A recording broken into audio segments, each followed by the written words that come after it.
समता, समानता और न्याय की भावना भारत की सामाजिक संरचना की परिकल्पना में सदियों से रही है।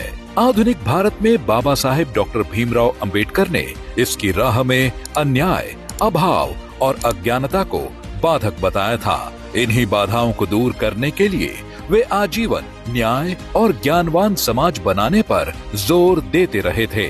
भारतीय जनता पार्टी ने बाबा साहेब के सिद्धांतों और आदर्शों के मार्ग पर चलते हुए ये सुनिश्चित किया कि किसी भी सरकारी योजनाओं में जातीय आधार पर किसी तरह का कोई भेदभाव न हो। आर्थिक और सामाजिक हर क्षेत्र में वंचित तबके को पूर्ण प्रतिनिधित्व मिले।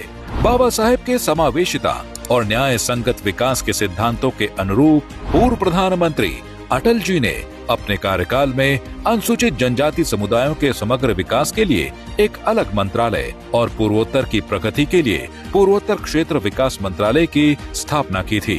बीजेपी ने सदैव ही संविधान और संवैधानिक मूल्यों की रक्षा की है। 1999 में एक वोट से विश्वास मत हारने के बाद अटल जी ने लोकतांत्रिक आदर्शों के चलते सत्ता के लिए राजनीतिक सौदेबाजी से इनकार कर दिया था। बीते 10 वर्षों में मोदी सरकार में अनुसूचित जाति जनजाति वर्ग के सांसदों का मंत्रिमंडल में प्रतिनिधित्व बढ़ा है, जिससे दलित आदिवासी वर्ग की समस्याओं का निराकरण तेजी से हो रहा है। शिक्षा से लेकर नौकरियों में दलित वर्ग की भागीदारी बढ़ी है।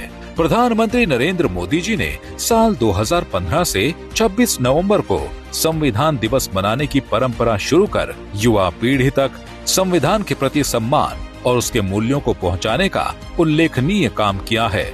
मोदी जी के नेतृत्व में केंद्र सरकार सबका साथ, सबका विकास, सबका प्रयास, सबका विश्वास के जिस संकल्प के साथ आगे बढ़ रही है, वह बाबा साहेब अंबेडकर के सर्वस्पर्शी समता मूलक समाज की परिकल्पना से ही प्रेरित है। गरीबों का जीवन स्तर बेहतर बनाना, विभिन्न क्षेत्रों में अवसरों की समानता को सुनिश्चित करना और लोकतंत्र में जन भागीदारी को प्रोत्साहित करना मोदी सरकार की नीतियों में प्राथमिकता से रही है। स्टैंड अप इंडिया, मुद्रा योजना, पीएम विश्वकर्मा, पीएम दक्ष, वंचित इकाई समूह और वर्ग को आर्थिक सहायता यानी विश्वास योजना और डीबीटी जैसी पहलों से वित्तीय सशक्तिकरण और समावेशन को बढ़ावा दिया गया, जिससे उद्यमिता और आर्थिक सुरक्षा को बढ़ावा मिला है। पीएम आवास योजना से पिछड़े, शोषित और वंचितों के सिर पर छत तो मिली ही, साथ ही उन्हें सुरक्षा की भावना भी मिली।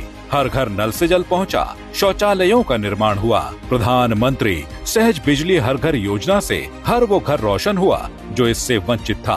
हाशिए पर पड़े समुदायों को उच्च शिक्षा प्रदान करने के लिए भारत सरकार की पहल श्रेयस योजना से हजारों छात्रों को लाभ मिल रहा है। एकलव्य मॉडल आवासीय विद्यालय से दूरस्थ क्षेत्रों में अनुसूचित जनजाति समुदाय के विद्यार्थियों को गुणवत्तापूर्ण शिक्षा प्रदान की जा रही है।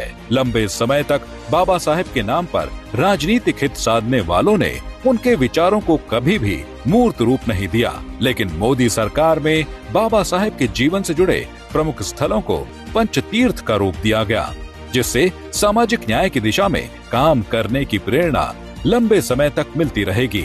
मोदी सरकार में समाज को स्वावलंबी और आत्मनिर्भर बनाने की दिशा में महत्वपूर्ण कदम उठाए गए हैं।